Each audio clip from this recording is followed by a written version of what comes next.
نیتُ المؤمن خیر من عملی، کہ مومن کی نیت اس کے عمل سے بہتر ہوتی ہے۔ تو ہمیشہ کوشش کریں کہ کوئی بھی اچھا کام کرنے لگیں تو اس کے ساتھ کچھ نیتیں اچھی اچھی شامل کر لیں۔ حدیث پاک بہت مشہور ہے، ہم سب کو یاد ہے، انما الاعمال بالنیات، اعمال کا دار و مدار نیتوں پر ہے۔ بعض اوقات عمل اچھا ہوتا ہے، نیت اچھی نہ ہو تو ثواب نہیں ملتا، اور اگر نیتیں بہت ساری اچھی جمع کر لی جائیں تو بہت سارا ثواب مل جاتا ہے۔ نیت کرتے ہیں کہ اللہ کی رضا پانے، ثواب کمانے کے لیے اول تا آخر بیان میں شرکت کروں گا، ادھر ادھر دیکھنے سے بچتے ہوئے، بات چیت کرنے سے بچتے ہوئے۔ جس کے لیے ممکن ہوا وہ یہ بھی نیت کر لیں کہ بیان کی تعظیم کی نیت سے دو زانوں بیٹھ کر بیان سنوں گا۔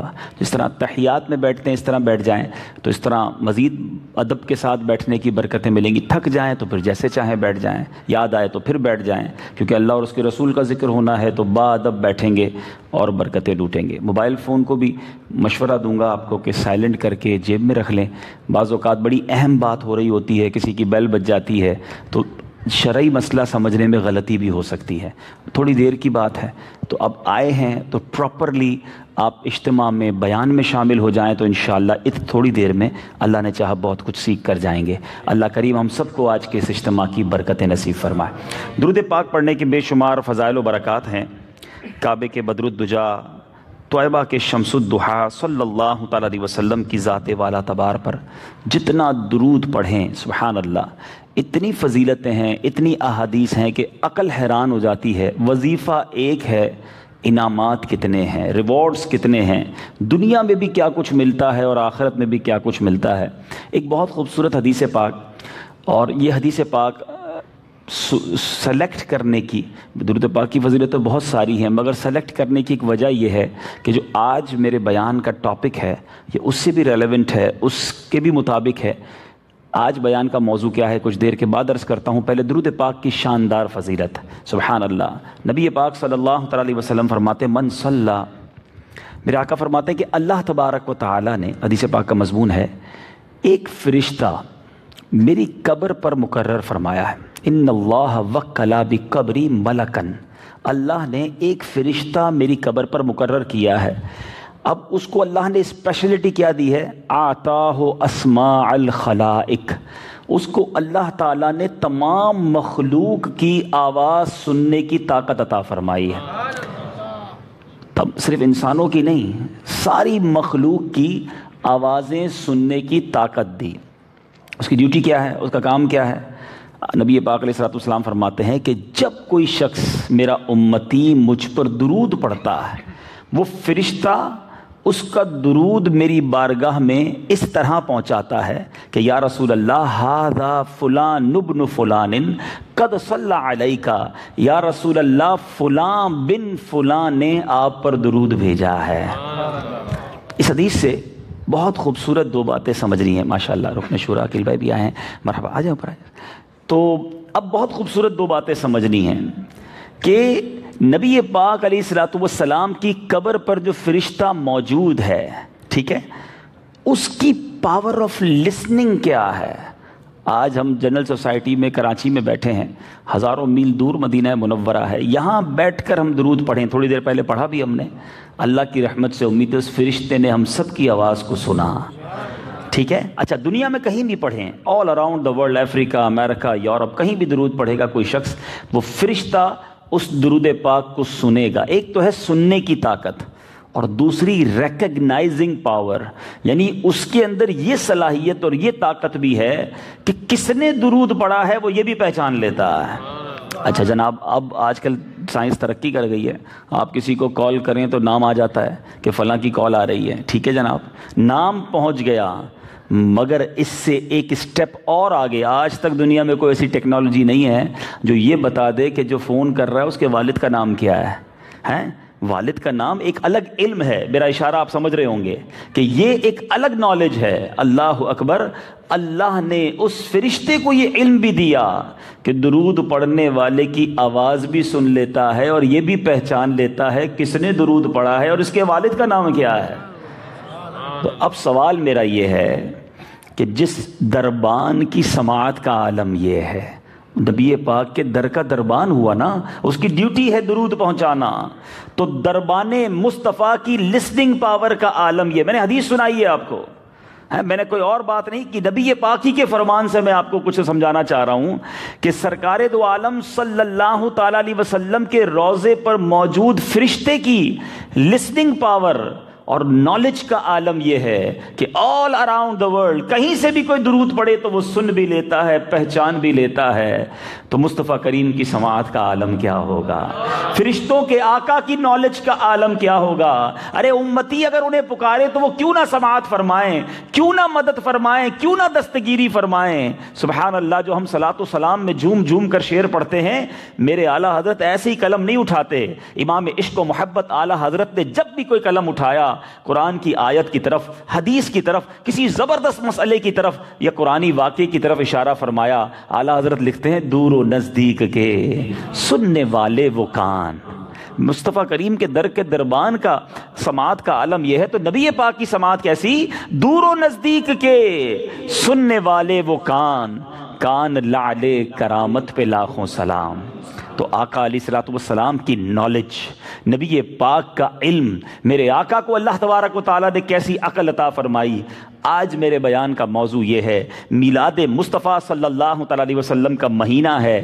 اللہ اکبر، رب نے اپنے حبیب کو ہر معاملے میں عرفہ و اعلیٰ بنایا. خوبصورتی کو دیکھیں تو جناب خوبصورتی مکمل جب ہوتی ہے جب پیارے آقا کے در کا بوسہ دیتی ہے. جناب نبی پاک کی فہم و فراست، نبی پاک کے معجزات کی بات کریں، عقلیں حیران ہو جاتی ہیں. لیکن عقل مصطفیٰ، نالج، علم مصطفیٰ صلی اللہ تعالیٰ علیہ وسلم کی آج کچھ بات کرنی ہے اور کچھ سمجھنا ہے کہ اللہ کے حبیب صلی اللہ تعالیٰ علیہ وسلم کو رب عز و جل نے کتنا علم عطا فرمایا، نالج کیسی عطا فرمائی. بڑے پڑھے لکھے لوگ مجھے یہاں بھی سن رہے ہیں، سوشل میڈیا پہ بھی لائیو یہ بیان جا رہا ہے، وہاں بھی مجھے سن رہے ہوں گے، بعد میں ہو سکتا ہے مدنی چینل پر دیکھیں.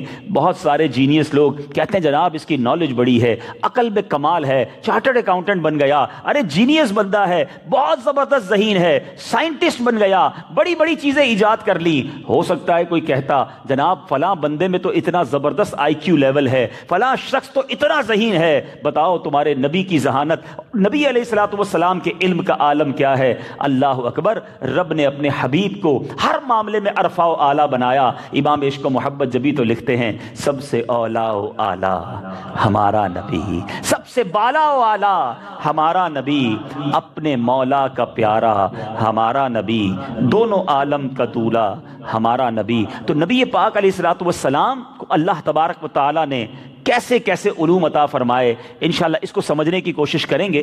اب یہاں پر اس سے پہلے کہ میں اس معاملے کو، اس بات کو مزید آگے بڑھاؤں، اسی حدیث سے ایک بہت خوبصورت پھول، مدنی پھول، سبحان اللہ، درود پڑھنے میں اور لطف آنے لگ جائے گا.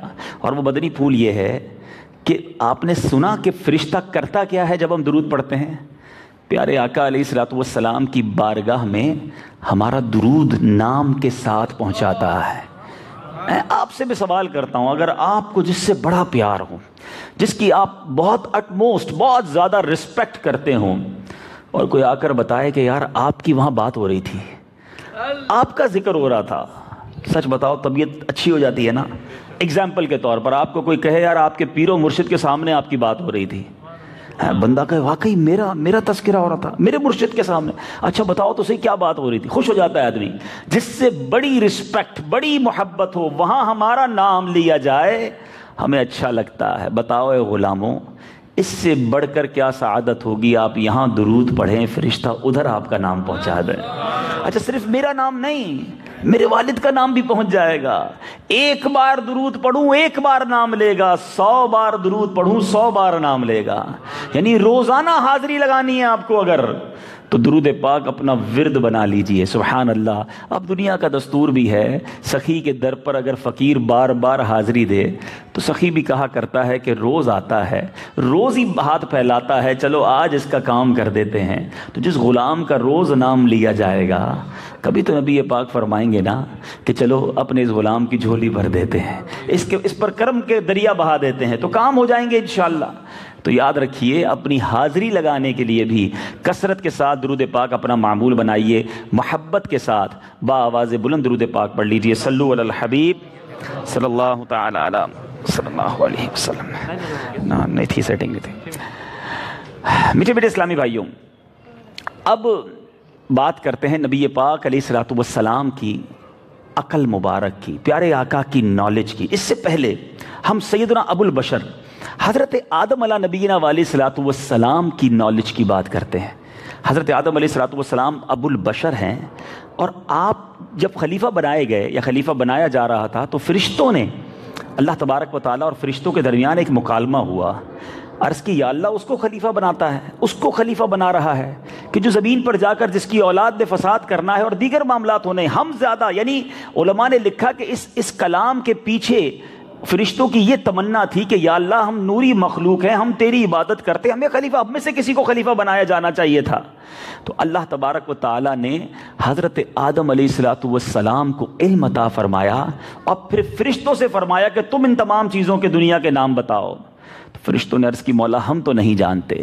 اور جب حضرت آدم علیہ الصلوۃ والسلام کو اللہ تبارک و تعالیٰ نے ارشاد فرمایا کہ اے آدم تم بتاؤ، تو حضرت آدم علیہ الصلوۃ والسلام نے جب اشیاء کے نام لیے، اپنا علم ظاہر کیا، تو فرشتے بھی اس بات کے قائل ہو گئے کہ آپ عرفہ و اعلیٰ ہیں. علماء فرماتے ہیں کہ حضرت آدم علیہ الصلوۃ والسلام کو بھی رب نے جو فرشتوں پر فوقیت عطا فرمائی، جو عروج عطا فرمایا، اس کا ایک سبب علم بھی تھا. سبحان اللہ. اسی لیے عام انسانوں پر علماء کو فوقیت ہے. انسان فرشتوں سے بھی آگے بڑھ سکتا ہے اگر وہ علم والا ہو، عمل والا ہو، اللہ کا فرما بردار بندہ بن جائے، جبھی تو اسے اشرف المخلوقات کہا گیا. مگر علماء نے بڑی پیاری ڈیبیٹ کی ہے کہ ہر انسان اشرف المخلوقات نہیں ہے، ہر انسان جو ہے وہ فرشتوں سے اعلیٰ نہیں ہے. اگر انسان رب کا ہی نافرمان ہے، علم سے بھی دور ہے، پھر تو وہ جانوروں سے بھی بدتر ہے. اشرف المخلوقات، فرشتوں سے عرفہ اور اعلیٰ مخلوق کون ہوگی کہ وہ انسان بھی ہو، سچا مسلمان بھی ہو، علم دین کے نور سے اس کا سینہ بھی بھرا ہوا ہو، اور علم ہو تو ساتھ عمل بھی ہو. فقط علم بھی کام نہیں دیتا. بہت خوبصورت بات حق باہو لکھتے ہیں نا، علم پڑھیا پر ادب نہ سکھیا، علم پڑھیا پر ادب نہ سکھیا، کی لینا علم نو پڑھ کے ہو، تسبیح پھری پر دل نہ پھریا، کی لینا تسبیح پڑھ کے ہو. تو علم بھی سیکھنا ہے، عمل بھی کرنا ہے. تسبیح تو ضرور پڑھنی ہے مگر دل کو بھی گناہوں سے پاک کرنا ہے. سبحان اللہ. حضرت آدم علیہ الصلوۃ والسلام کو اللہ تبارک و تعالیٰ نے جو علم عطا کیا، ذرا اس کے بارے میں سنیے گا کہ اللہ تبارک و تعالیٰ قرآن میں فرماتا ہے وَعَلَّمَ آدَمَ الْأَسْمَاءَ كُلَّهَا. ترجمہ کنز ایمان. اور اللہ تعالیٰ نے آدم کو تمام اشیاء کے نام سکھائے. اس کے پیچھے میننگ کیا ہے، کن چیزوں کے نام سکھائے؟ اب سنیے اور جھومتے جائیے. اللہ جب عطا فرماتا ہے تو کیسے عطا فرماتا ہے؟ حضرت آدم علیہ الصلوۃ والسلام کو کتنے علوم تھے؟ تفسیر روح البیان میں حضرت شیخ اسماعیل حقی رحمۃ اللہ تعالی علیہ فرماتے ہیں اللہ تعالیٰ نے حضرت آدم علیہ الصلوۃ والسلام کو تمام چیزوں کے نام، پوری دنیا کی تمام چیزوں کے نام، تمام زبانوں میں تمام نام سکھائے. جتنی زبانیں ہیں اتنے زبانوں میں وہ تمام چیزوں کے نام سکھائے. تمام ملائکہ، تمام فرشتوں کے نام، تمام انسانوں کے نام، قیامت تک جتنے لوگ آئیں گے سب کے نام، تمام حیوانات کے، نباتات کے، جمادات کے نام، اور تمام چیزوں کی صنعتوں کے نام، دنیا کے تمام شہروں کے نام، تمام بستیوں کے نام، تمام پرندوں اور درختوں کے نام، آئندہ جو عالم وجود میں آنے والے ہیں سب کے نام. اللہ اکبر. اب آپ سننا چاہیں گے کہ حضرت آدم علیہ الصلوۃ والسلام کو کتنی زبانیں آتی تھیں؟ آج لوگ کہتے ہیں یار بڑا جینیس ہے، بڑا ماسٹر ہے، اس کو 10 زبانوں پر عبور حاصل ہے. 20 زبانیں تو بہت کم ہے دنیا میں لوگ بولنے والے. اللہ تعالیٰ نے حضرت آدم علیہ الصلوۃ والسلام کو 7 لاکھ زبانیں سکھائی تھیں. 700,000 لینگویجز. یہ علم تھا حضرت آدم علیہ نبینا علیہ الصلوۃ والسلام کے پاس. میرے آقا امام الانبیاء ہیں. نبی پاک تمام نبیوں کے سردار ہیں. اللہ تبارک و تعالی نے جو کچھ نبیوں کو عطا فرمایا وہ سب کا مجموعہ نبی پاک کو عطا فرمایا. اب بتاؤ جب حضرت آدم علیہ السلام کے علوم کا عالم یہ ہے, ان کی نالج کا عالم یہ ہے, تو اپنے رب نے اپنے حبیب کو کیا کچھ عطا نہ فرمایا ہوگا, کتنا علم عطا فرمایا ہوگا. اب عقل شریف کی بات کرتے ہیں. نبی پاک علیہ السلام کی عقل مبارک کا عالم کیا تھا؟ سبحان اللہ, سنتے جائیے اور جھومتے جائیے. اللہ تبارک و تعالیٰ کے حبیب صلی اللہ تعالی علیہ وسلم کی عقل مبارک کے بارے میں علماء فرماتے ہیں کہ اگر تمام دنیا کی عقلوں کو جمع کیا جائے, ساری دنیا کی جو عقل ہے نا اس کو جمع کیا جائے اور ایک پلڑے میں رکھیں, اور سرور کائنات صلی اللہ تعالی علیہ وسلم کی عقل مبارک کو دوسرے موازنے میں رکھیں, تو کمپیریزن یہ بنے گا کہ ساری دنیا کے ریگستان ایک طرف کر لیں اور اس میں سے ایک ذرہ نکالیں تو اس کے علم کا, اس کی کمپیریٹیوٹی کا کیا عالم ہوگا. فرمایا ساری دنیا کی عقل ذرہ ہے اور نبی پاک کی عقل مبارک ساری دنیا کے ریگستانوں کی مانند ہے. یہ ہے رب کے حبیب کی شان, اور یہ عقل میں آنے والی بھی بات ہے نا. دیکھیں, ایک ہوتا ہے لوڈ ون جس سے محبت ہو, جو حبیب ہو, پھر حبیب جو ہو جائے نا, پھر محبوب و محب میں میرا تیرا نہیں ہوتا. جو محبوب کا ہوتا ہے وہ سب حبیب کا ہو جاتا ہے.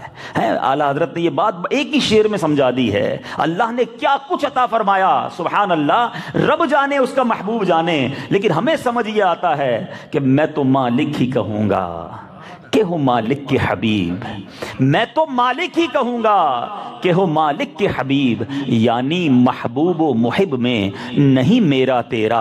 اللہ نے اپنے حبیب کو بہت کچھ عطا فرمایا. ایک اور خوبصورت شاعر بڑی پیاری بات لکھتے ہیں, یہ اکرام ہے مصطفیٰ پر خدا کا, یہ اکرام ہے مصطفیٰ پر خدا کا کہ سب کچھ خدا کا ہوا مصطفیٰ کا. اللہ نے بہت کچھ اپنے حبیب کو عطا فرمایا. ایک اور جگہ بات اعلیٰ حضرت نے اور اچھے انداز سے سمجھا دی, بخدا خدا کا یہی ہے در, بخدا خدا کا یہی ہے در, نہیں اور کوئی مفر مکر, جو وہاں سے ہو یہیں آ کے ہو, جو یہاں نہیں وہ وہاں نہیں. یعنی رب کے حبیب راضی ہو جائیں اللہ کرم نوازی فرماتا ہے, اور یہ قرآن کی آیات سے ثابت ہے. اے میرے بیچے اسلامی بھائیوں, تو اب بات کر رہے ہیں ہم آج نبی پاک علیہ الصلوۃ والسلام کے مبارک علوم کی, پیارے آقا کی نالج کی. میں نے ایک فرشتے کا علم آپ کو بتایا, ٹھیک ہے, اس میرے آقا فرشتوں کے بھی آقا ہیں. میں نے اللہ کے نبی حضرت آدم علیہ الصلوۃ والسلام کے علم کے بارے میں تفسیر روح البیان قرآن کی تفسیر سے بتایا. تو میرے آقا امام الانبیاء ہیں, سب سے عرفہ و اعلیٰ ہستی, بادس خدا بزرگ توئی, قصہ مختصر. تو نبی پاک کی نالج اور علوم کا عالم کیا ہوگا. اب اللہ تبارک و تعالیٰ نے علوم تو بہت سارے عطا فرمائے, مگر نبی پاک علیہ الصلوۃ والسلام کا ایک جو لقب ہے نا وہ امی بھی ہے. امی عربی میں اس کو کہتے ہیں جو کسی سے نہ پڑھا ہو, کوئی اس کا استاد نہ ہو. بڑی ڈیبیٹ کی ہے علماء نے کہ نبی پاک کسی ٹیچر سے کیوں نہیں پڑھے, پیارے آقا کا کوئی استاد کیوں نہیں تھا. عرب کے لوگوں میں تو بڑا اس بات کا رواج تھا کہ کسی استاد سے پڑھاتے تھے تاکہ نالج مزید آگے ہو. اللہ اکبر. نبی پاک کا جو یہ لقب ہے, پیارے آقا کا صفاتی نام ہے امی, یعنی بغیر کسی استاد سے نہ پڑھا ہوا ہو. اس کے پیچھے بڑی ڈیبیٹ کی علماء نے, تفسیر کی کتابوں میں, سیرت کی کتابوں میں, اور بڑے پیارے اس کے لاجک جواب دیے. علماء کہتے ہیں اگر نبی پاک کا کوئی استاد ہوتا تو پیارے آقا کو اس استاد کا ادب کرنا پڑتا. استاد کا ادب ضروری ہے, اور رب کی رضا یہ ہے کہ ساری دنیا محبوب کا ادب کرے, ساری دنیا زانو تلمس طے کرے تو حبیب پاک کے آگے طے کرے, میرا حبیب کسی سے سیکھنے نہ جائے. اور دوسری بات, علماء کہتے ہیں کہ اگر پیارے آقا کا کوئی استاد ہوتا تو ہو سکتا ہے لوگ کہتے جناب یہ بڑی اچھی باتیں کرتے ہیں مگر یہ استاد نے سکھائی ہے, استاد نے بتائی تو یہ بتا رہے ہیں. نہیں, رب کے بتائے سے بتا رہے ہیں, اور کوئی استاد نہیں ہے. مصطفیٰ کریم علیہ الصلوۃ والسلام کو براہ راست رب عز و جل نے علم عطا فرمایا. الرحمن علم القرآن, رب عز و جل نے اپنے حبیب علیہ الصلوۃ والسلام کو یہ تمام علوم براہ راست عطا فرمائے. اب میرے بیچے اسلامی بھائیوں ذرا وہ دور سمجھیے گا جس دور میں, سبحان اللہ, بھی پچھلے دنوں ہم نے میلاد منایا.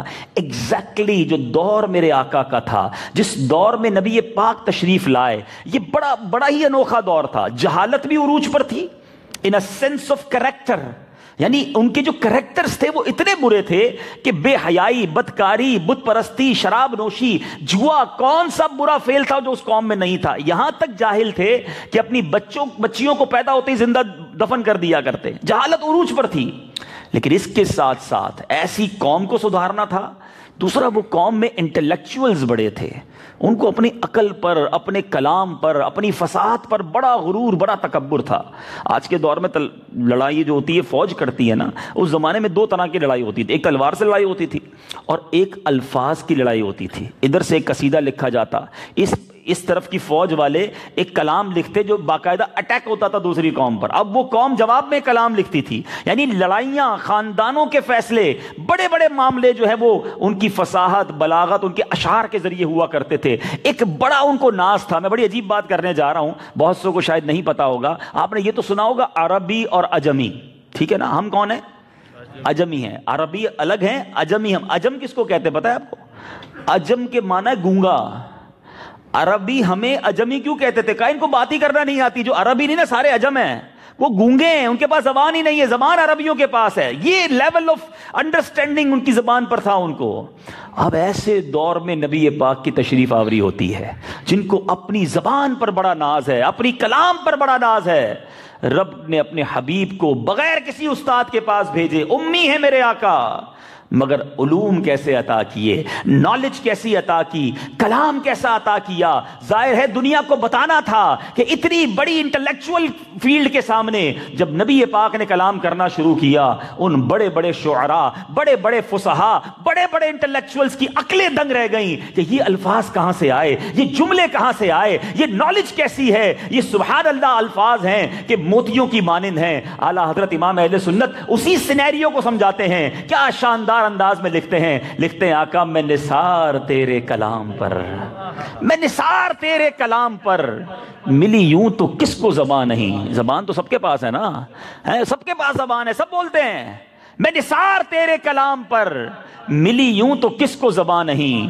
وہ سخن ہے جس میں سخن نہ ہو، وہ بیان ہے جس کا بیان نہیں. تیرے آگے یوں ہے دبے لچے، فصحاء عرب کے بڑے بڑے بڑے بڑے انٹلیکچوئلز بیٹھتے اور پیارے آقا جب ارشادات فرماتے، قرآن کی آیتیں تلاوت کرتے، ایوری بڈی شاکڈ کہ یہ جملے کہاں سے آ رہے ہیں، یہ الفاظ اور یہ فصاحت کہاں سے آ رہی ہے. تیرے آگے یوں ہیں دبے لچے، فصحاء عرب کے بڑے بڑے، کوئی جانے منہ میں زبان نہیں بلکہ جسم میں جان نہیں. اب میرے آقا نے اپنے ارشادات پر عطا فرمانا شروع کیے. اس پر بہت بات ہو سکتی ہے، مگر آج ایک اور نالج کی طرف چلتے ہیں. رب نے بہت سارے علوم بھی عطا کیے، مگر نالج آف ان سین، سبحان اللہ، نبی پاک کو علم غیب بھی عطا کیا.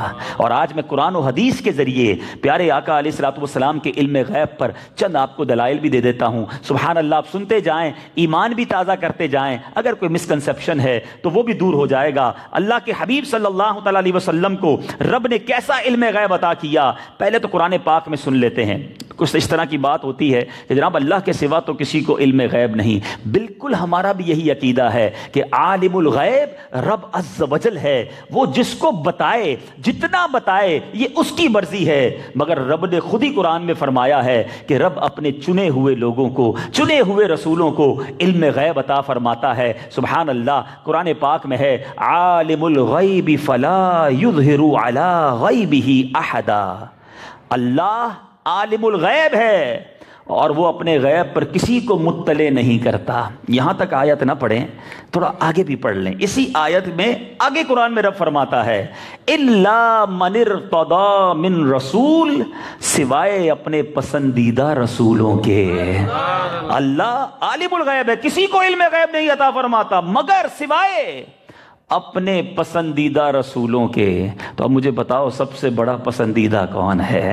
اپنے مولا کا پیارا ہمارا نبی، دونوں عالم کا دولا ہمارا نبی. اور نبی پاک نے تو قرآن کی آیات کے ذریعے، احادیث کے ذریعے اتنی آنے والی خبریں دیں. اللہ اکبر، اتنی بڑی بڑی کتابیں لکھی گئی ہیں. میں ساری رات بیان کرتا چلا جاؤں تو صرف قرآن کی آیتیں پڑھتا جاؤں، حدیثیں بیان کرتا جاؤں کہ کب کب نبی پاک علیہ الصلوۃ والسلام نے نالج آف انسین کو ریویل کیا، ساری دنیا کو بتایا کہ کیا ہونے والا ہے. آج تک ہم ایک بات کہتے ہیں کہ یار قیامت کی نشانی ہے. کہاں سے سنی ہم نے؟ ہے، یہ بھی قیامت کی نشانی ہے، ابھی تو یہ بھی ہونا ہے، ابھی تو یہ بھی ہونا ہے، ہوا تو نہیں ہے نا، یا ہو اس وقت تو نہیں ہوا تھا.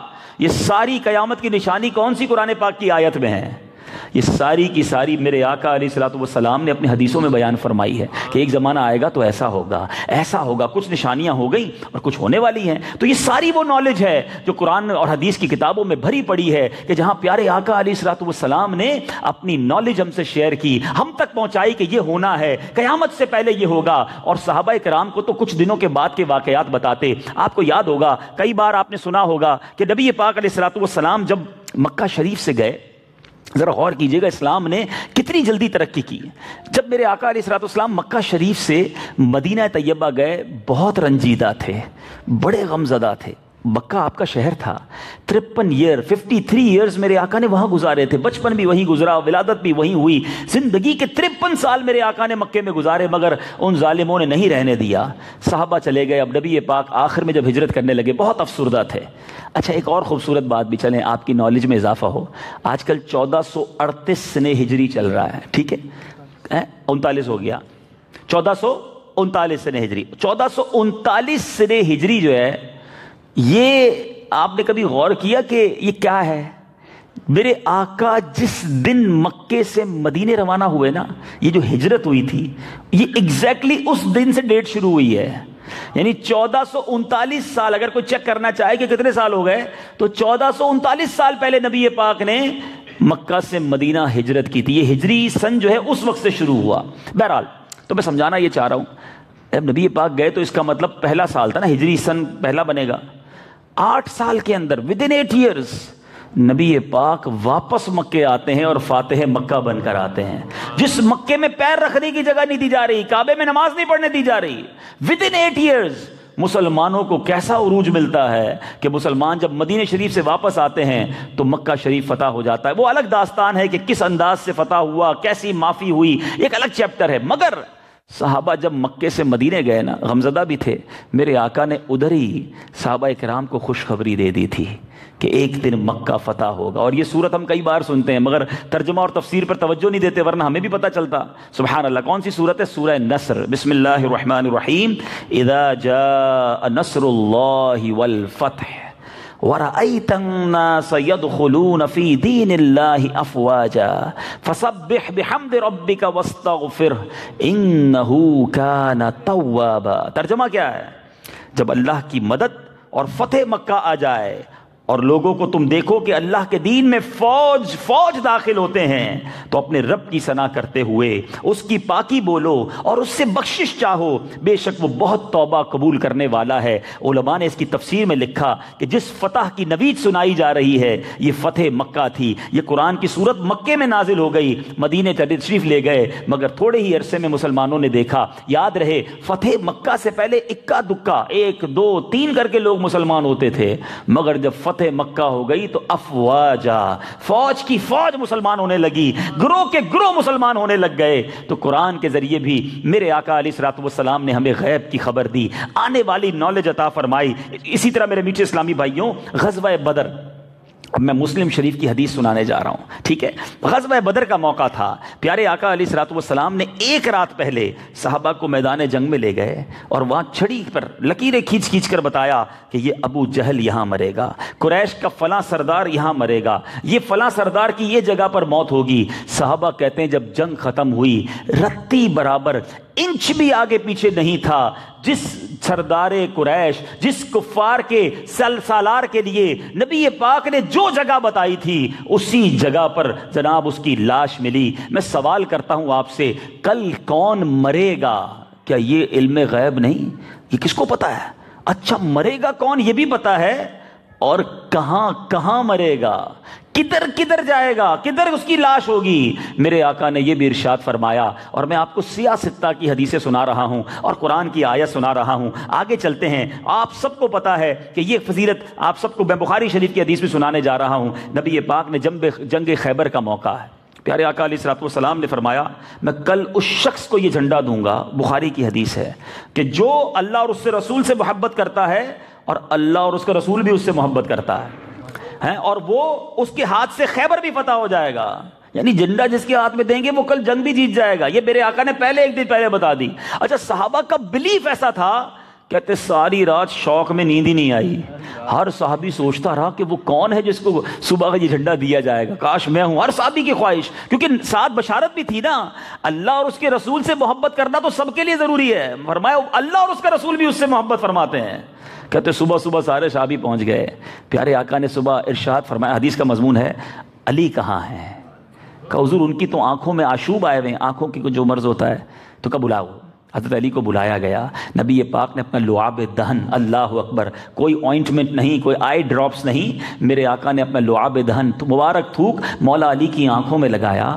مولا علی کی آنکھیں ایسی ہو گئیں جیسے کبھی تکلیف ہوئی نہیں تھی. جھنڈا عطا کیا, اللہ اکبر. اسی دن حضرت علی کرم اللہ تعالی وجہ الکریم کے ہاتھوں خیبر فتح ہو گیا. میں آپ کو بخاری کی حدیث سنا رہا ہوں اور آپ سے سوال کرتا ہوں, کل جنگ بھی جیتنی ہے, کس کے ہاتھ سے جیتنی ہے؟ میرے آقا نے پہلے صحابہ کو بتا دیا. آئیے ایک اور حدیث سنتے ہیں, پھر بخاری کی حدیث ہے. خاتون جنت بی بی فاطمہ رضی اللہ تعالی عنہا بھی ہیں, نبی پاک بھی تشریف فرما ہے, بی بی عائشہ صدیقہ رضی اللہ تعالی عنہا بھی جلوہ فرما ہے. خلاصہ حدیث یہ ہے کہ نبی پاک علیہ الصلوۃ والسلام نے خاتون جنت کو قریب بلایا, کچھ کان میں فرمایا, خاتون جنت رونے لگی. میرے آقا نے کچھ اور ارشاد فرمایا, آپ مسکرانے لگی. بات ختم ہو گئی. بی بی عائشہ کہتی ہیں فاطمہ وہ کیا بات تھی جو تم نے نبی پاک سے سنی تو رونے لگ گئی, دوبارہ سنی تو ہنسنے لگ گئی؟ خاتون جنت کہتی ہیں یہ میرے بابا جان کا راز ہے, میں آپ کو نہیں بتا سکتی. اللہ اکبر. مگر بی بی عائشہ نے یاد رکھا ہوا تھا کہ دیر از سم تھنگ اسپیشل. ایک بار بات پر رونا, دوسری بات پر ہنسنا. کچھ عرصے بعد نبی پاک دنیا سے پردہ فرما گئے. اب بی بی عائشہ نے کہا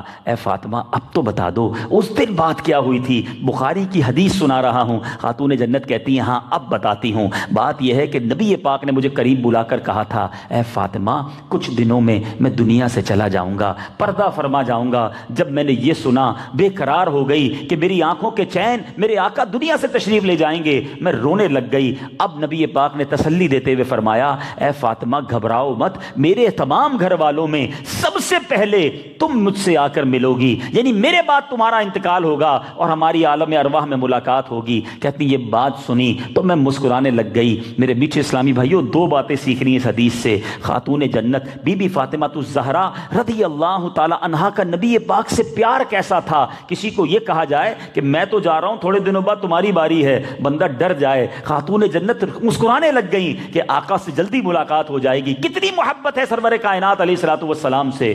اور اس کے بعد دوسری بات کہ میں کب جانے والا ہوں, نبی پاک نے یہ بھی بتا دیا. اور خاندان میں اس کے بعد کس کی دنیا سے جانا پردہ فرمانا ہے, بی بی خاتون جنت بی بی فاطمہ نے. میں بخاری شریف کی حدیث سنا رہا ہوں. اب اور کون کون سی دلیل پیش کی جائے کہ اللہ تبارک و تعالیٰ نے اپنے حبیب علیہ الصلوۃ والسلام کو کیسے کیسے علوم سے نوازا تھا. شاعر جبھی تو کہتا ہے جو ہو چکا ہے جو ہوگا حضور جانتے ہیں, خدا کی عطا سے اللہ کی عطا سے میرے آقا علیہ الصلوۃ والسلام جو ہونے والا ہے وہ بھی جانتے اور وہ صحابہ کرام کو بھی بتایا کرتے. اسی طرح نبی پاک علیہ الصلوۃ والسلام نے جب حجۃ الوداع کا خطبہ دیا تھا, اپروکسیمیٹلی 124,000 کے قریب صحابہ کرام تھے. میرے آقا علیہ الصلوۃ والسلام نے اب حضرت معاذ بن جبل رضی اللہ تعالیٰ عنہ کو یمن کا جب حاکم بنا کر بھیجا تو فرمایا اے معاذ اب اس کے بعد تم مجھ سے نہ مل سکو گے, اب تب تم واپس آؤ گے تو میری مسجد اور میری قبر کے پاس گزرو گے.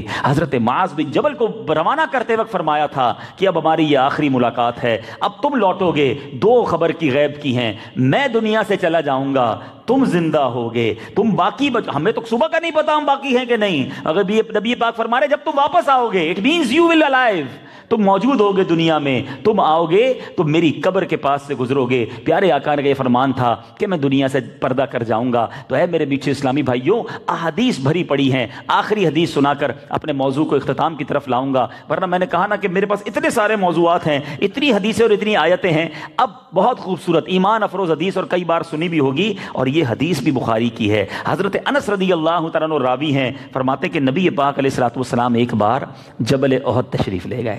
اللہ مجھے اور آپ کو اس جنتی پہاڑ پر جانا نصیب فرمائے, اس کے دامن میں جانا نصیب فرمائے. سبحان اللہ. نبی پاک جبل احد گئے. پیارے آقا علیہ الصلوۃ والسلام کے ساتھ حضرت ابوبکر صدیق ہیں, حضرت عمر فاروق ہیں اور حضرت عثمان غنی رضی اللہ تعالیٰ عنہ, تین عظیم صحابہ. جیسے ہی نبی پاک احد شریف پر جاتے ہیں, بخاری کے الفاظ ہیں احد پر زلزلہ آ گیا. اور اس شاخ کہتے ہیں احد جھومنے لگ گیا. نبی پاک کی آمد ہوئی اور آج سائنس بڑی ترقی کر گئی ہے. ارتھ کویک یہ وہ آفت ہے, یہ وہ خطرناک, یوں سمجھیے کہ اللہ کی طرف سے اس کی حکمت ہے کہ آج سائنس بھی اتنی ترقی کے بعد پریڈکشن نہیں کر سکتی, نہیں بتا سکتی کہ کب زلزلہ آئے گا. زلزلہ آ جائے, کتنا ہی جناب ماڈرن کیوں نہ ملک ہو, کتنا ہی سائنٹیفک ترقی کیا ہوا ملک کیوں نہ ہو, وہ زلزلے کو روک نہیں سکتا. there is no power to stop earthquake. مگر میرے آقا کی طاقت اور قدرت دیکھیے. احد پر زلزلہ آیا, حضرت انس راوی ہے, بخاری شریف کی حدیث ہے.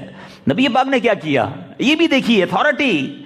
پیارے آقا دعا بھی فرما سکتے تھے, نہیں, نبی پاک نے احد کو ٹھوکر ماری, پیر سے ٹھوکر مار کر آقا فرماتے احد رک جا. کیا تجھے معلوم نہیں تجھ پر ایک نبی, ایک صدیق اور 2 شہید موجود ہیں. زلزلہ رک گیا. یہ معجزہ مصطفیٰ بھی ہے, سبحان اللہ. اعلیٰ حضرت جبھی تو لکھتے ہیں ایک ٹھوکر سے احد کا زلزلہ جاتا رہا, ایک ٹھوکر سے احد کا زلزلہ جاتا رہا. رکھتی ہیں کتنا وقار, اللہ اکبر ایڑیاں. میرے آقا کی ایڑیوں کی طاقت دیکھو کہ زلزلہ سٹاپ کر کے دکھا دیا. یہ تو معجزہ ہو گیا. مگر اسی حدیث میں ایک اپنا مدنی پھول بھی تو مل گیا نا, ایک اور مدنی پھول. کیا ایک نبی پاک خود ہیں, ایک صدیق, حضرت ابوبکر صدیق بھی موجود تھے, 2 شہید. حضرت ابوبکر تو ساتھ تھے, حضرت عمر اور حضرت عثمان تو ساتھ تھے, شہید نہیں ہوئے تھے. مگر بخاری کی یہ حدیث بتا رہی ہے کہ جو ہو چکا ہے, جو ہوگا حضور جانتے ہیں. میرے آقا نے خود فرمایا کہ ان دونوں نے شہید ہونا ہے, اور دنیا نے دیکھا. حضرت عمر بھی شہید ہوئے, حضرت عثمان غنی بھی شہید ہوئے. اللہ اکبر. یہ نبی پاک علیہ الصلوۃ والسلام کی نالج ہے. اچھا, اب نبی پاک کے علم غیب پر بڑا آسان سا میں آپ کو ایک اور سمجھیے کہ مدنی پھول دے دیتا ہوں. ہم سب کو پتا ہے کہ عشرہ مبشرہ کتنے صحابہ ہیں, کتنے صحابہ ہیں؟ 10 صحابہ. یہ پتا ہونا چاہیے نا, ٹھیک ہے. آج میں 10 کے نام بھی بتا دیتا ہوں. 10 صحابہ ہیں. یہ کیوں عشرہ مبشرہ کہلاتے ہیں؟ ان سب کو نبی پاک نے دنیا میں جنت کی بشارت دی. کون جنت میں جائے گا کون جانتا ہے بھائی؟ جنت میں جانے کے لیے پہلے تو ایمان پر خاتمہ ضروری ہے نا, ایمان بچے گا, یہ میرے آقا جانتے ہیں. یہ سارے کے سارے جنتی ہیں, یہ بھی نبی پاک علیہ الصلوۃ والسلام جانتے ہیں. ساری دنیا کوئی بھی عقیدہ رکھنے والا ہو, سب کہتے ہیں یہ صحابہ عشرہ مبشرہ ہیں. تو عشرہ مبشرہ قرآن میں تو نازل نہیں ہوا بھائی. پیارے آقا علیہ الصلوۃ والسلام نے ان 10 کو جنت کی بشارت سنائی ہے نا. اعلیٰ حضرت لکھتے ہیں وہ 10 جن کو جنت کا مژدہ ملا, اس مبارک جماعت پہ لاکھوں سلام. تو آپ سنیے وہ حدیث ایک ہی باری میں, 1 گو میں پیارے آقا علیہ الصلوۃ والسلام نے ان 10 کے 10 صحابہ کو جنت کی بشارت دی. پیارے آقا علیہ الصلوۃ والسلام فرماتے ہیں اللہ اکبر, ان سب کے مزارات پر انوار پر اللہ کروڑوں رحمتوں کی بارش نازل فرمائے. پیارے آقا فرماتے ہیں حضرت سیدنا ابو بکر, عمر, عثمان, علی, طلحہ, زبیر, عبد الرحمن بن عوف, سعد بن ابی وقاص, سعید اور ابو عبیدہ بن جراح رضی اللہ تعالیٰ عنہ, یہ سب جنتی ہیں. 10 صحابہ کو جنت کی بشارت دی. کیا یہ علم غیب نہیں؟ یہ آنے والی خبر نہیں؟ اللہ اکبر. اب آخری بات, اب چونکہ یہاں ماشاءاللہ بزنس کمیونٹی کے لوگ بیٹھے ہیں, اللہ نے بڑا نوازا ہے. اسلامک ہسٹری کو پڑھیں تو حضرت عبد الرحمن بن عوف رضی اللہ عنہ یہ عشرہ مبشرہ میں ہیں, مگر ون آف دا ریچسٹ مین, اس زمانے کے مالدار ترین لوگوں میں آپ کا شمار ہوتا تھا. اللہ نے بڑا مال عطا فرمایا.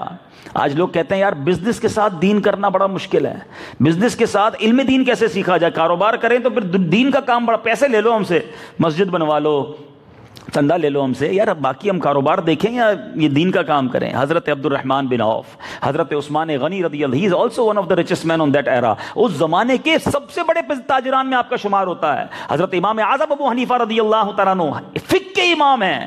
ان کے یعنی امام اعظم کی نالج کا عالم یہ تھا, آپ تو مجتہد ہیں, آپ کے جو شاگرد تھے وہ بھی مجتہد تھے, اتنی نالج, مگر بہت بڑا تجارت, بڑی زراب کپڑے کی تجارت ہوتی تھی.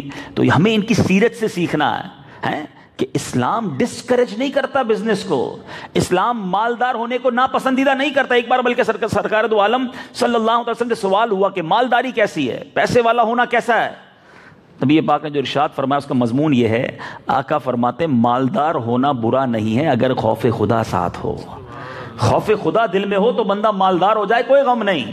پرابلم یہ ہے کہ بغیر خوف خدا کے پیسہ آ جائے تو تو پھر انسان برائیوں میں مبتلا ہو جاتا ہے. 2-3 منٹ حضرت عبد الرحمن بن عوف کے بارے میں سنیں گے تو ایمان تازہ ہو جائے گا. آپ کے پاس ایک بار 8,000 درہم تھے. اللہ کی راہ میں خرچ کتنا کرتے تھے؟ تو پیارے آقا علیہ الصلوۃ والسلام نے راہ خدا میں خرچ کرنے کی ترغیب دلائی. آپ 4,000 درہم لے کر آ گئے. کہا حضور آدھا آپ کے لیے آدھا گھر پہ رکھا ہے. پیارے آقا علیہ الصلوۃ والسلام نے فرمایا جو گھر چھوڑا اللہ تجھے اس میں بھی برکت دے, جو اللہ کی راہ میں خرچ کیا اللہ اس میں بھی تیرے مال میں برکت دے. کہتے ہیں نبی پاک کی دعا ملی, میرا مال ملٹیپلائی ہونا شروع ہو گیا. مجھے امید ہوتی تھی میں پتھر اٹھاؤں گا اس کے نیچے بھی سونا ہوگا. ہر ڈیل سکسیسفل. اتنا پیسہ کمایا آپ نے کہ جب آپ نے اپنی 2 بیویاں چھوڑی, آپ کا ترکہ تقسیم کیا تو کلاڑے سے سونا توڑا گیا. سونا توڑنے والوں کے ہاتھوں پہ چھالے پڑ گئے, مگر آپ کا جو ترکے کا سونا تھا وہ کاٹ کر تقسیم نہیں ہو سکا. یعنی اتنا ڈیفیکلٹ ہو گیا تھا. اللہ نے اتنا مال دیا. آپ نے نبی پاک کے وقت میں بھی بڑا خرچ کیا. اور پیارے آقا جب دنیا سے پردہ فرما گئے, آپ کی جو ازواج مطہرات تھیں ان کی بھی خوب خدمت کی. نبی پاک فرمایا کرتے, میرے آقا کا فرمان ہے کہ عبد الرحمن زمین پر اللہ کے وکیل ہیں. اتنا بڑا مرتبہ. حضرت عبد الرحمن بن عوف کا اسلام لانے کا واقعہ بھی سنو, یہ بھی غیب کی خبر نبی پاک نے دی. بڑا دلچسپ واقعہ. آپ بزنس ٹرپ پر یمن گئے تھے. جب بھی یمن جاتے تو ایک بوڑھا, آپ جاتے رہتے تھے کنٹینیو, تو ایک وہاں پر بوڑھا تھا حمیری یمنی. وہ حضرت عبد الرحمن بن عوف سے کہتا کہ تم مکے سے آتے ہو؟ کہا ہاں. کہ کوئی اعلان ہوا ہے ادھر, کوئی نئی بات ہوئی ہے, کسی شخص نے تمہارے دین کے خلاف تو بات شروع نہیں کر دی, کوئی نئے دین کی بات تو نہیں کی؟ وہ کہتے نہیں ایسی کوئی بات نہیں. ہر بار وہ جاتے, وہ ہر بار سوال کرتا, بنائے کرتے. ایک بار جب آپ گئے تو وہ بڑا بوڑھا ہو گیا تھا یمنی, اس کی آنکھیں بھی کمزور, آنکھوں پہ پٹی بندھی ہوئی تھی, کان بھی اس کی سماعت بھی کمزور. اس حمیری نے کہا اے عبد الرحمن, اس وقت حضرت عبد الرحمن کا نام عبد الرحمن نہیں تھا, عبد الکعبہ نام تھا. کہ میں آج تمہیں خوشخبری دیتا ہوں کہ مکہ شریف میں ایک ایسی شخصیت تشریف لا چکی ہیں جو اللہ کی طرف بلاتی ہیں, اور جلدی کرو, تم بھی جاؤ, ان کا ساتھ دو, ان پر ایمان لے آؤ, بزنس ٹرپ جلدی ختم کرو, اور یہ بھی بتا دوں وہ تمہارے خاندان میں سے ہی ہیں. اچھا. تو کہا ایک کام کرنا, ان کے پاس جانا, میں نے کچھ اشعار لکھے ہوئے ہیں, ان کی شان میں نے کچھ شعر لکھے ہوئے ہیں, وہ بھی لے جاؤ اور جا کے انہیں سنا دینا. نعت خوانی کرنے والوں تمہیں مبارک ہو, آقا کی ثنا خوانی کب سے ہو رہی ہے. اچھا, وہ حمیری یمنی جو تھے انہوں نے اشعار دے دیے. حضرت عبد الرحمن بن عوف مکے پہنچے. حضرت ابوبکر صدیق سے پوچھا کہ کوئی نبی مبعوث ہوئے ہیں, کوئی نیا اعلان ہوا ہے؟ کہا ہاں, پیارے آقا علیہ الصلوۃ والسلام اللہ کی طرف بلاتے ہیں, اور اس وقت مسجد نبوی شریف میں, جاؤ ان کی مسجد میں جا کر ایمان لے آؤ. کہتے ہیں میں اندر داخل ہوا, نبی پاک نے مجھے دیکھا اور مسکرائے اور فرمایا میں برکت والے کی آمد دیکھ رہا ہوں. تو حضرت عبد الرحمن بن عوف نے کہا کہ حضور میرے پاس کچھ امانت بھی ہے. تو پیارے آقا نے فرمایا ہاں, حمیری نے کچھ بھیجا ہے. پیارے آقا علیہ السلام نے خود ارشاد فرما دیا کہ میرے ایک غلام نے تمہارے پاس میرے لیے کوئی امانت رکھی ہے, وہ اشعار سناؤ. وہ اشعار سنائے گئے. حضرت عبد الرحمن بن عوف نے یہ غیب کی خبریں دیکھیں کہ ابھی میں نے بات نہیں کی, انہوں نے خود ہی بتا دیا کہ میں کچھ اشعار لے کر آیا ہوں اور میرے لیے کسی یمنی نے اشعار بھیجے ہیں. پیارے آقا کا یہ نالج, نبی پاک کا مبارک چہرہ دیکھ کر حضرت عبد الرحمن بن عوف ایمان لے آئے. اچھا, آپ وہ مبارک ہستی ہیں کہ دنیا میں جب نبی پاک تشریف لائے نا, جب میرے آقا بی بی آمنہ کے بطن مبارک سے دنیا میں تشریف لائے, تو پوری کائنات میں سب سے پہلے جس خاتون نے نبی پاک کو ہاتھ لگایا وہ حضرت عبد الرحمن بن عوف رضی اللہ تعالی عنہ کی والدہ مبارکہ تھیں, حضرت شفا تھیں, جنہوں نے سب سے پہلے نبی پاک کو اپنی گود میں لیا. پیارے آقا نے گود میں آ کر گویا آپ کی والدہ کے لیے بھی بخشش کا سامان کر دیا, اور آپ کے بیٹے عبد الرحمن بن عوف کو بھی جنت کی بشارت سنا دی. کیا بات ہے نبی پاک علیہ الصلوۃ والسلام کی. تو میں عرض یہ کر رہا تھا, بڑا مال لٹایا, مگر ہوا کیا, جب یہ مکے سے مدینہ ہجرت ہوئی تو سارے پیسے والے تو زیرو ہو گئے نا, پیسہ تو سارا یہیں رہ گیا, پراپرٹیز بھی یہیں رہ گئیں, خالی ہاتھ, ایمپٹی ہینڈڈ گئے. بینک تو تھا نہیں کہ وائر ٹرانسفر کر دیں گے, آن لائن ٹرانسفر کر کے مدینہ شریف سے پیسے نکال لیں گے, جو تھا یہی رہ گیا, ایمپٹی ہینڈڈ گئے سارے. عبد الرحمن بن عوف رضی اللہ عنہ رچ مین تھے, خالی ہاتھ گئے. وہاں نبی پاک علیہ الصلوۃ والسلام نے کیا کیا, پیارے آقا نے رفیق بنا دیے, ایک انصاری صحابی کے ساتھ ایک مہاجر صحابی کا رشتہ اخوت جوڑ دیا کہ یہ تمہارا بھائی ہے, اس کی ٹیک کیئر اب تمہیں کرنی ہے. تو لوگوں نے کمال کیا. ون آف دا بیوٹیفل یعنی واقعات میں سے واقعات ہیں کہ اس وقت جو انصار صحابہ نے کمال کیا کہ جو مہاجرین آئے ان کے لیے دل کھول دیے, گھروں میں رکھا, ساتھ ان کے ساتھ بزنس کرنا شروع کر دیا. اچھا, حضرت عبد الرحمن بن عوف چکے ایک ویل رچ پرسنالٹی تھے, تو نبی پاک علیہ الصلوۃ والسلام نے ان کو مدینہ شریف کے جس صحابی کے ساتھ کیا وہ بھی بزنس مین تھے. پیارے آقا علیہ الصلوۃ والسلام نے ان کو حضرت سعد کے ساتھ حضرت سعد بن ربیع انصاری رضی اللہ تعالیٰ کے ساتھ اخوت کا رشتہ کر دیا کہ بھائی یہ اب تمہارے رفیق ہیں. انہوں نے تو کمال کر دیا, وہ ویل سیٹ تھے مدینے میں. انہوں نے کہا حضرت دیکھیں نبی پاک نے مجھے آپ کا بھائی بنا دیا ہے, میرا آدھا بزنس ہو گیا آپ کا, جتنا پیسہ ہے آدھا آپ کا آدھا میرا, گھر وغیرہ ایوری تھنگ انہوں نے تقسیم کی. اور پھر وہ تاریخ قائم کی. آج بھی سنے تو عقلیں حیران ہو جاتی ہیں. حضرت سعد بن ربیع انصاری کہتے ہیں حضور میری 2 بیویاں ہیں, آپ دونوں میں سے ایک کو پسند کر لیں, میں اس کو طلاق دیتا ہوں, آپ اس سے شادی کر لیجئے. کیونکہ نبی پاک نے ہمیں ارشاد فرمایا ہے کہ آپ ہمارے بھائی ہیں, گھر بھی آدھا آپ کا, ویلتھ بھی آپ کی, آپ میری 2 بیویوں میں سے کسی ایک کی سے شادی کر لیجئے. مگر کیا تربیت تھی نبی پاک کی, کیا خودداری تھی, یہ بھی سیکھنا ہے ہم کو. ہمیں لوگ آفر کرتے ہیں, ہم فوراً مان جاتے ہیں. کسی کا احسان کیوں اٹھائیں, کسی کو حالات کیوں بتائیں, تم ہی سے مانگیں گے تم ہی دو گے, تمہارے در سے ہی لو لگی ہے. حضرت عبد الرحمن بن عوف کہتے ہیں مجھے کچھ بھی نہیں چاہیے, پیسہ بھی نہیں چاہیے, گھر بھی نہیں چاہیے, تمہاری بیویاں تمہیں مبارک ہو, بس مجھے بازار کا راستہ بتا دو. آئی ایم بزنس مین, مجھے کاروبار کرنا آتا ہے, مدینے میں بازار کدھر ہے یہ بتا دو. حضرت عبد الرحمن بن عوف جاتے ہیں, گھی اور پنیر کا بزنس شروع کرتے ہیں, اللہ پھر سے عروج عطا فرماتا ہے. پھر آپ وہاں کے بھی one of the richest personality میں شامل ہو جاتے ہیں. اے میرے پیچھے اسلامی بھائیوں, آج کے بیان میں ایک بات تو یہ کلیئر ہوئی کہ اللہ کے حبیب کو اللہ نے ہر معاملے میں عرفہ و اعلیٰ بنایا, عقل عطا فرمائی تو دنیا کی ساری عقلوں سے اعلیٰ عطا فرمائی, نالج اور علم دیا تو ساری دنیا کے علوم سے بڑھ کر عطا فرمایا, اور علم غیب دیا تو بھی کیسا عطا فرمایا. اور بڑی پیاری بات, کنکلوژن آف بیان اگر بیان کرنا چاہوں کہ جناب علم غیب کیسے عطا کیا, تو یاد رکھیے سارے مکتبہ فکر والے یہ جانتے ہیں کہ اللہ تبارک و تعالی اس دنیا کا, اس کائنات کا سب سے بڑا اگر کوئی غیب ہے تو وہ خود رب کی ذات ہے, کیونکہ کسی نے رب کو نہیں دیکھا. ساری کائنات میں کوئی ایسا نہیں ہے جس نے اللہ کا دیدار اپنی آنکھوں سے کیا ہو. اللہ کے حبیب علیہ الصلوۃ والسلام کو رب عز و جل نے معراج کی شب بلایا اور آنکھوں سے دیدار کروایا. اعلیٰ حضرت کہتے ہیں جب سب سے بڑا غیب دکھا دیا تو باقی غیب چھپانے کی ضرورت کیا ہے, اور کوئی غیب کیا تم سے نہا ہو بھلا آقا, اور کوئی غیب کیا تم سے نہا ہو بھلا, جب نہ خدا ہی چھپا تم پہ کروڑوں درود. اللہ نے اپنا دیدار کرا دیا, اب کسی غیب کی بات کہاں رہ جاتی ہے. لیکن میرے میٹھے اسلامی بھائیوں, اب جو آخری بات سمجھنی ہے, جو یہاں ماشاءاللہ بزنس کمیونٹی بیٹھی ہے, حضرت عبد الرحمن بن عوف رضی اللہ تعالیٰ کی سیرت, there is a beautiful example for all of us. ہمیں سیکھنا ہے بزنس کے ساتھ, مالداری کے ساتھ بھی جنت حاصل کی جا سکتی ہے. عشرہ مبشرہ میں شامل ہو گئے, کیا پاسداری تھی, کیا ایمانداری تھی. حضرت عبد الرحمن بن عوف اس زمانے کے ملینر تھے, لیکن ایک ایک روپیہ حلال کا تھا, ایک ایک روپیہ سچ تھا. آج میں اور آپ سوچیں کہ ہمارا مال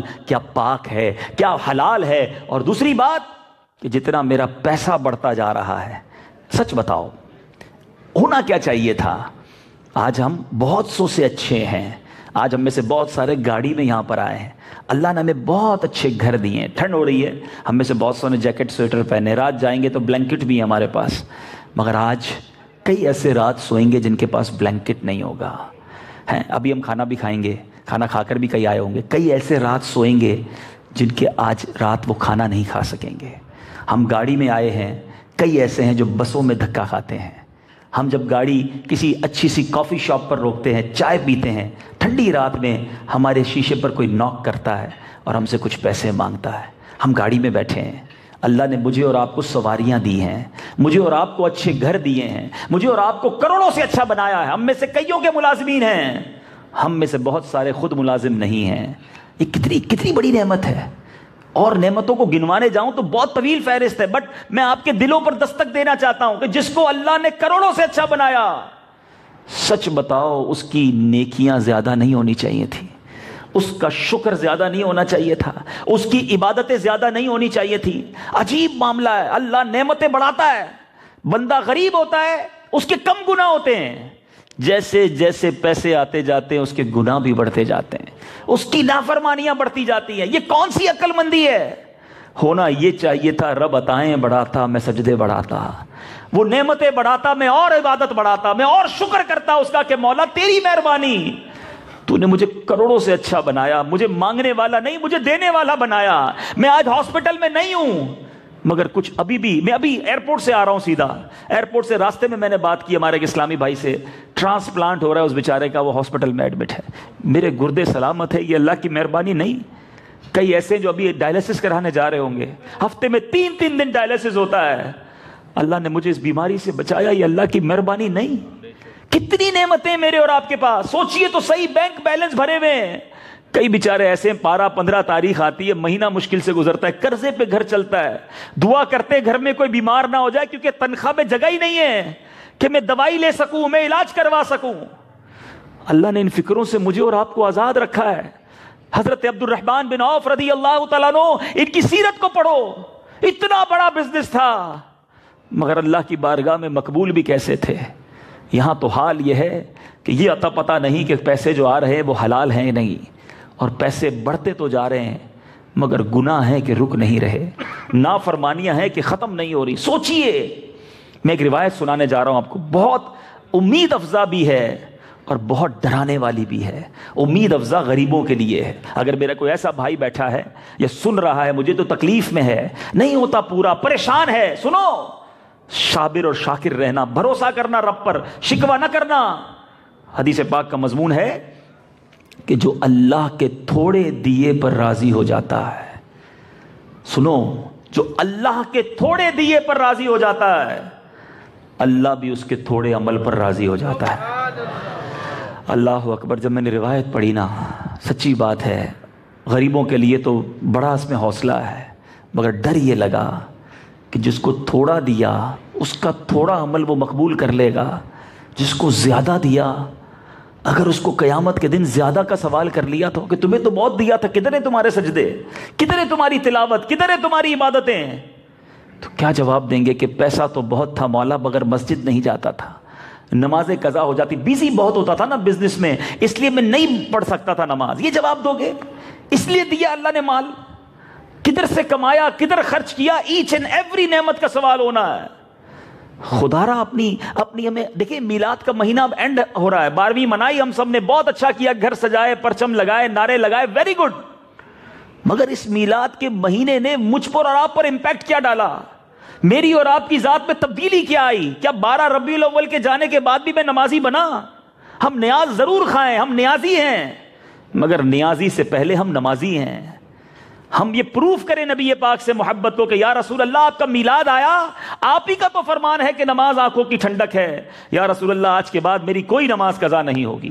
یہ ہے نبی پاک سے محبت کا پیغام کہ یار لوگ کہیں کہ آپ تبدیل ہو گئے، یار آپ جھوٹ نہیں بولتے، اب میں نے دیکھا آپ حرام کام نہیں کر رہے، آپ فلمیں ڈرامے نہیں دیکھ رہے، آپ ذرا الٹے کام کرتے تھے، سب چھوڑ دیا۔ بس یار میرے آقا کا میلاد آیا، میں نبی پاک کا امتی ہوں، بڑی محبت ہے ان سے، میں نے نیت کر لی ان کو ناراض نہیں کروں گا، اللہ کے حبیب کو ناراض نہ کرو، رب بھی راضی ہو جائے گا، بخدا خدا کا یہی ہے در۔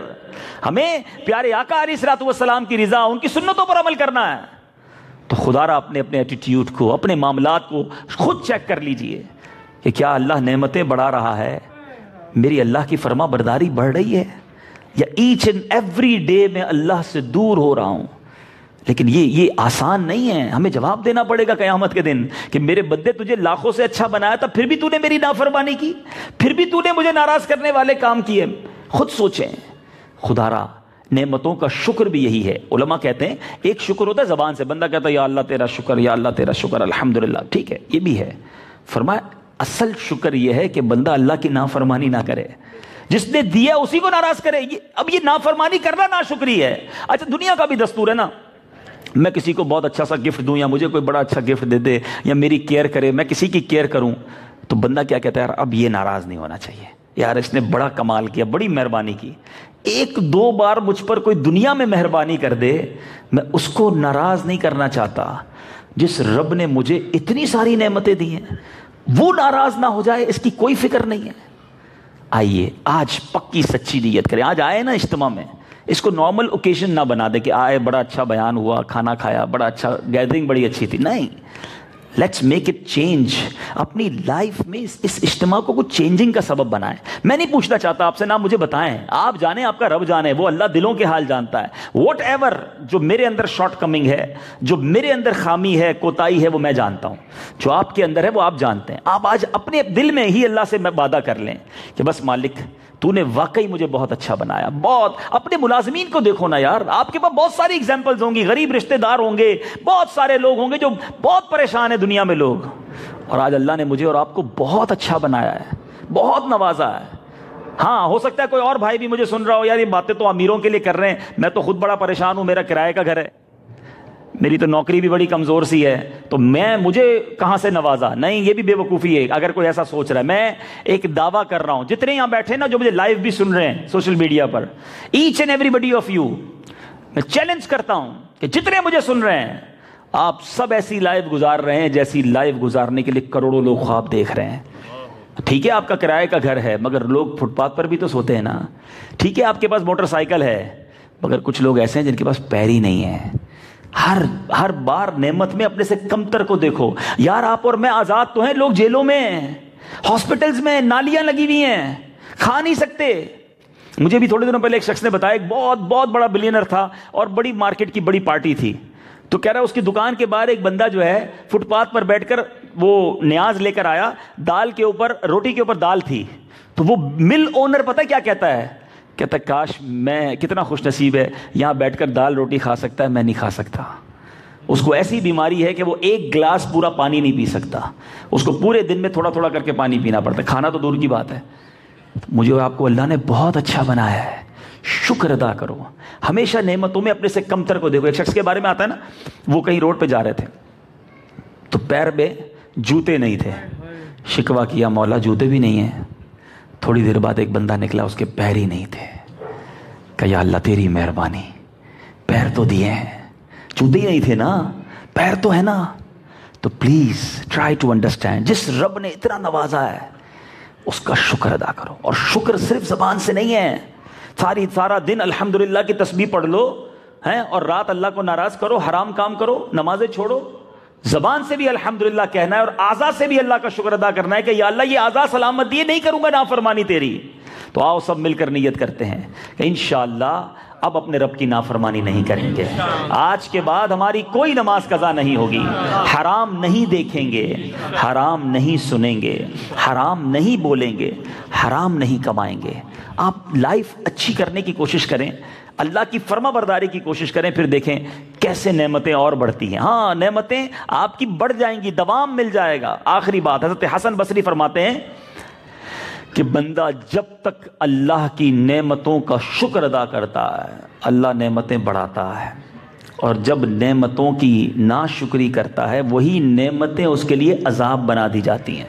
نعمتیں ہی عذاب بن جاتی ہیں. پیسہ بہت ہے, مگر یہی پیسہ جب عذاب کیسے بنتا ہے کہ اب پیسہ کوئی چھین کے چلا گیا, کاروبار میں ٹینشن آ گئی, بیمار ہو گیا بندہ, رات کو نیند نہیں آتی, کس کام کا وہ پیسہ, اسی پیسے کو عذاب بنا دیا گیا. اولاد نعمت ہے, مگر ایسا بھی دیکھا کہ یہی اولاد ماں باپ کو مارتی بھی ہے, گھر سے نکال دیتی ہے, اولاد عذاب بن گئی. ہم نے اپنی آنکھوں سے نعمتوں کو عذاب بنتے دیکھا ہے. شکر ادا کرو اور اللہ کی فرما برداری کریں. یہی پیغام دعوت اسلامی کا ہے. آپ دعوت اسلامی کے ساتھ وابستہ رہیں. اس مدنی ماحول میں کمال یہ ہے کہ each and every aspect of the life, آپ اسٹوڈنٹ ہیں, آپ ٹیچر ہیں, آپ بزنس مین ہیں, آپ اسلامی بھائی ہیں, اسلامی بہن ہیں, بچے ہیں, بڑے ہیں, بوڑھے ہیں, مزدور ہیں, نوکر ہیں, اجیر ہیں, وکیل ہیں, ڈاکٹر ہیں, کسی بھی فیلڈ سے, سب کے لیے میسج ہے, سب کے لیے ٹریننگ ہے, سب کے لیے جناب میسج موجود ہے. تو آئیے اس مدنی ماحول سے وابستہ ہوں اور اچھے مسلمان بنیں. تو الحمدللہ دعوت, آج آپ نے تھوڑی دیر کے لیے بیان میں شرکت کی ہے, مجھے امید ہے کہ کچھ دل پر دستک ہوئی ہوگی. آتے رہیں گے, فرق پڑے گا, ہم ریئلائز کرنے والے بن جائیں گے. دعوت اسلامی کے اجتماعات ہر جمعرات کو فیضان مدینہ میں اجتماع ہوتا ہے. ہر سیٹرڈے کو امیر اہل سنت جو دعوت اسلامی کے بانی ہیں, پوری دعوت اسلامی جنہوں نے ماشاءاللہ بنائی ہے, یہ انہی کا فیضان ہے. وہ ہر سیٹرڈے کی نائٹ اللہ کے ولی کی زیارت بھی آپ کو ہوگی, ان کے مدنی مذاکرے میں شرکت کریں. آ جائیں فیضان مدینہ, وہاں نہیں آ سکتے لائیو ٹیلی کاسٹ مدنی چینل پر ہوتا ہے, اپنی فیملی کے ساتھ بیٹھ کر دیکھیں. 2 گھنٹے کی بات ہے, انشاءاللہ تربیت ہوگی, ہم سیکھنا شروع ہو جائیں گے. اللہ تعالی ہم سب کو عمل کرنے کی توفیق عطا فرمائے. ہمارے فیصل بھائی نے ماشاءاللہ یہ اجتماع سجایا, اللہ ان کو اس کی بہترین جزا دے اور ان کے گھر پر اپنی رحمتوں کی بارش برسائے. آمین بجاہ النبی الامین صلی اللہ تعالی علیہ وسلم. بیت کا اعلان کر, یہ مائک دے دیں.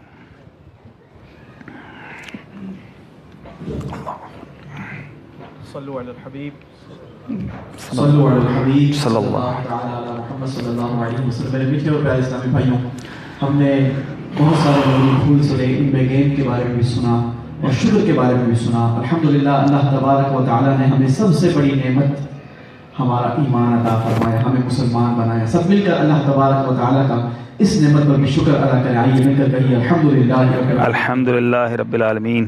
دنیا میں جو چیز جتنی زیادہ قیمتی ہوتی ہے, اصول یہ ہے کہ اس کا سب سے زیادہ اس کی کیئر کی جاتی ہے, اس کی حفاظت کی جاتی ہے. سب سے بڑا سرمایہ ہمارے پاس ہمارا ایمان ہے, مگر بدقسمتی کے ساتھ آج ہم ایمان کی حفاظت پر وہ ذہن نہیں رکھتے, اس کا اہتمام نہیں کرتے.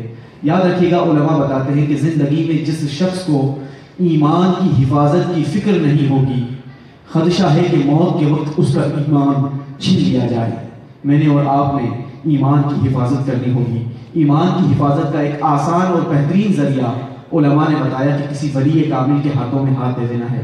الحمدللہ میرے شیخ طریقت امیر اہل سنت بانی دعوت اسلامی حضرت علامہ مولانا الیاس قادری دامت برکاتہم عالیہ قادری سلسلے میں بیعت کرواتے ہیں, اور قادری سلسلے کے پیشوا پیران پیر دستگیر حضور سید غوث اعظم رحمۃ اللہ تعالی علیہ فرماتے ہیں کہ میرا کوئی بھی مرید بغیر توبہ کیے نہیں مرے گا. ایک اور مقام پر فرماتے ہیں کہ کل بروز قیامت میں اس وقت تک اپنا قدم جنت میں داخل نہیں کروں گا جب تک اپنے ایک ایک مرید کو داخل جنت نہ کروا دوں. میرے میٹھے اور پیارے اسلامی بھائیوں, آج موقع بڑا ہی اچھا ہے, ہم ایک نیک اجتماع کا حصہ ہیں. آئیے میں آپ کو دعوت دیتا ہوں کہ آپ بھی کسی نہ کسی ولی کامل کے مریدوں میں شامل ہو جائیں. الحمدللہ میرے شیخ طریقت امیر اہل سنت وہ ہستی ہیں کہ آج کروڑوں کروڑ مسلمان آپ کی انفرادی کوشش سے, آپ کی ترغیب سے قرآن و سنت کی راہ پر آ گئے. آج ہمارے درمیان رکن شورا حاجی عبدالحمید الدانی موجود ہے.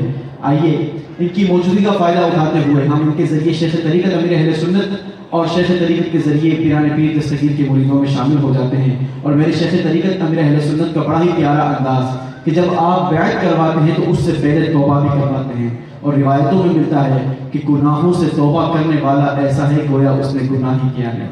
تو میں آپ سب کو دعوت دیتا ہوں کہ آئیے توبہ بھی کیجئے اور پیران پیر دستگیر کے مریدوں میں شامل بھی ہو جائیے. رکن شورا سے عرض ہے کہ ہم تمام شرکاء اجتماع کو توبہ بھی کروا دیں اور قادری سلسلے میں بیعت بھی کروا دیں. جو اسلامی بھائی مرید ہونا چاہیں, توبہ کرنا چاہیں, جس طرح میں کہتا جاؤں ریپیٹ کرتے جائیں. بسم اللہ الرحمن الرحیم. الصلاۃ والسلام علیک یا رسول اللہ وعلی آلک واصحابک یا حبیب اللہ. لا الہ الا اللہ محمد الرسول اللہ صلی اللہ تعالی علیہ وسلم.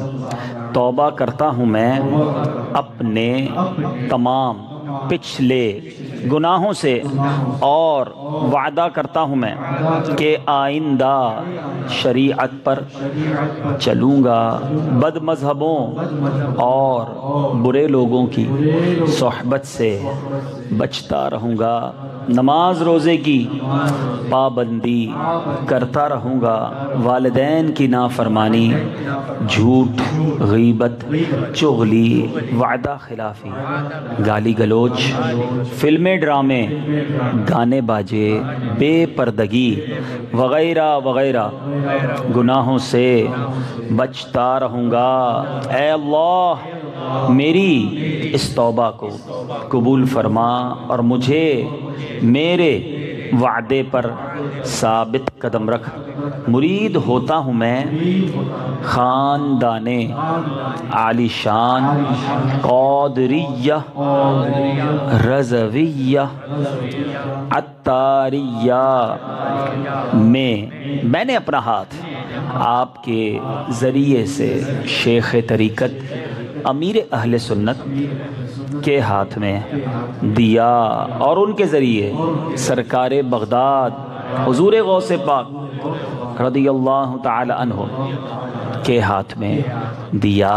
اے اللہ مجھے جناب غوث اعظم کے مریدوں میں قبول فرما, اور کل قیامت میں غوث پاک کے غلاموں میں اٹھا. الصلاۃ والسلام علیک یا نبی اللہ وعلی آلک واصحابک یا نور اللہ. الحمدللہ رب العالمین والصلاۃ والسلام علی سید الانبیاء والمرسلین یا ارحم الراحمین یا ارحم الراحمین یا ارحم الراحمین یا ربنا یا ربنا یا ربنا یا ربنا یا ربنا یا اللہ یا رحمان یا رحیم.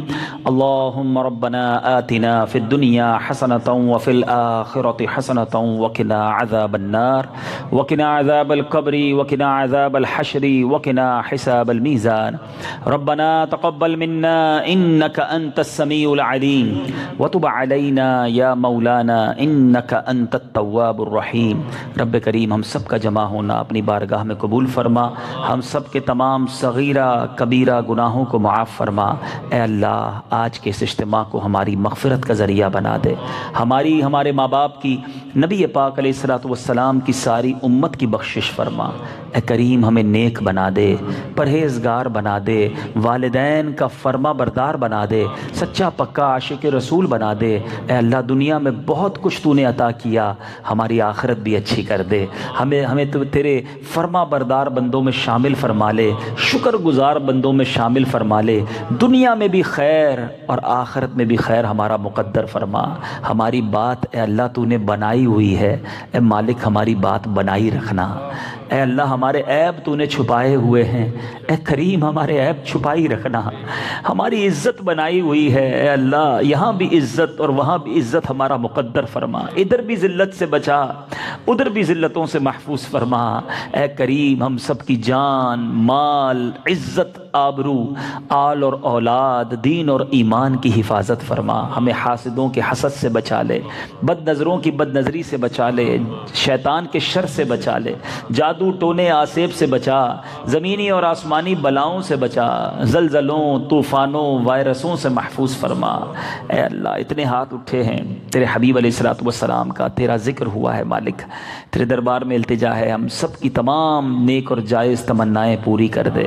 جو ادھر بیمار آئے ہیں یا جن کے رشتہ دار ہسپتالوں میں, گھروں میں بیمار ہیں, اے کریم سب کو شفا عطا فرما. اے کریم تیرے خزانوں میں کمی نہیں. جتنے بے روزگار ہیں حلال طیب آسان روزگار عطا کر دے. جو روزگار والے ہیں, کاروبار کر رہے ہیں, سب کے رزق حلال میں برکت دے دے. رزق حرام سے ہم سب کی جان چھڑا دے. اے اللہ جو بے اولاد ہیں نیک اور صالح اولاد دے دے. جتنے اولاد والے ہیں ان کی اولادوں کو والدین کی آنکھوں کا نور بنا دے. اے اللہ جو بچیاں بچے رشتوں کے انتظار میں ہیں اچھے اور نیک رشتے عطا کر دے. جو قرضوں کے بوجھ تلے دب گئے ہیں ان کے قرضے اتر جائیں. جن کی رقمیں اور ان کا حق کہیں پھنس گیا ہے اے اللہ غیب سے مدد فرما. جو بیجا مقدموں میں پھنسے ہیں اے اللہ مقدموں سے رہائی نصیب کر دے. بالخصوص اس گھر پر, اس کالونی پر اپنی رحمتوں کا نزول فرما. یہاں کے بچے کو نمازی بنا دے. ہمارے فیصل بھائی, ان کے دیگر احباب, گھر والے جنہوں نے یہ اجتماع سجایا اے اللہ اس کی انہیں بہترین جزا عطا فرما. اس اجتماع کی برکتیں ان کو, ان کے سارے اہل خانہ کو عطا فرما. اے کریم مولا ہمیں ایمان پر اور دعوت اسلامی کے مدنی ماحول پر استقامت نصیب فرما. دعوت اسلامی کو ترقیاں عطا فرما. نبی پاک کے تمام چاہنے والوں یا رسول اللہ کہنے والوں کی دنیا اور اچھی کر دے. ان پر خاص نگاہ کرم فرما. تمام عاشقان رسول کی خیر فرما دے. اے کریم ہم جو مانگ سکے ہمیں وہ بھی عطا فرما, جو نہ مانگ سکے ہمارے حق میں بہتر ہو وہ بھی عطا فرما. اللہم ربی یسر ولا تعسر وتمم علینا بالخیر یا فتاح وبک نستعین ببرکۃ ان اللہ وملائکتہ یصلون علی النبی یا ایہا الذین آمنوا صلوا علیہ وسلموا تسلیما. صلی اللہ علی النبی الامی وآلہ صلی اللہ علیہ وسلم. صلاۃ و سلاما علیک یا سیدی یا رسول اللہ. جب دم واپسی ہو یا اللہ, سامنے ہو روضہ رسول اللہ اور لب پہ ہو لا الہ الا اللہ محمد الرسول اللہ. ادب و شوق کے ساتھ صلاۃ